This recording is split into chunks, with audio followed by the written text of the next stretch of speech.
ચાણસ્માના દિલમાલ ગામે ઉગમણા વાસ પાણીમાં ગરકાવ, ઘરોમાં પાણી ઘૂસી જતા જનજીવન ખોરવાયું।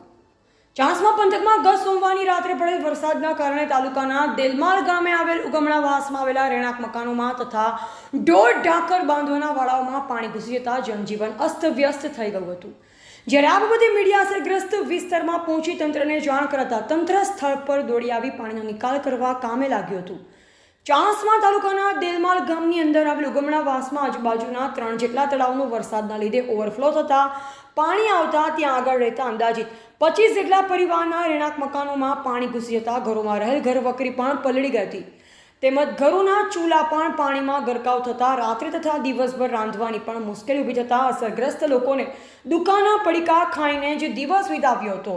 ત્યારે આ બાબતે જાણ મીડિયાને થતાં મીડિયા અસરગ્રસ્ત વિસ્તારમાં પહોંચી તાલુકા વિકાસ અધિકારી તથા મામલતદારને ટેલિફોનિક જાણ કરતા તાલુકા વિકાસ અધિકારી તથા વિસ્તરણ અધિકારી તેમજ તલાટી કમ મંત્રી તાબડતોડ સ્થળ પર દોડી આવ્યા। ત્યારે તાત્કાલિક અસરથી પાણીના નિકાલ માટે કામગીરી હાથ ધરી હતી।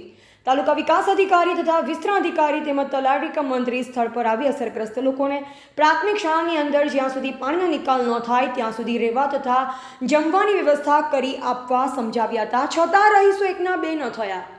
રિપોર્ટર કમલેશ પટેલ, પાટણ। પરિસ્થિતિ તો સાહેબ એટલી ગંભીર છે ને કે માણસ તો રહેવા પણ ઢોરણ ક્યાં જાય, અને ગાધા બીધા વગર તો હવારાના ભૂખ્યા જ છે આખી રાતના, અને પશુ એ રીતના ભૂખ્યા બેઠેલા છે,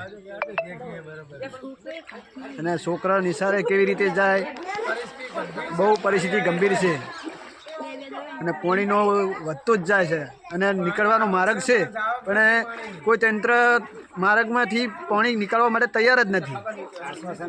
અધિકારીઓ આયા, એમને જવાબ કેવો આપ્યો તમે? બસ ખાલી આશ્વાસન આપી અને ગામની કુરમુર ફરીને પાછા ચાલ્યા જાય છે। બીજું કોઈ ફ્રૂટ પેકેટ ને કે એવી કોઈ વ્યવસ્થા જ નથી।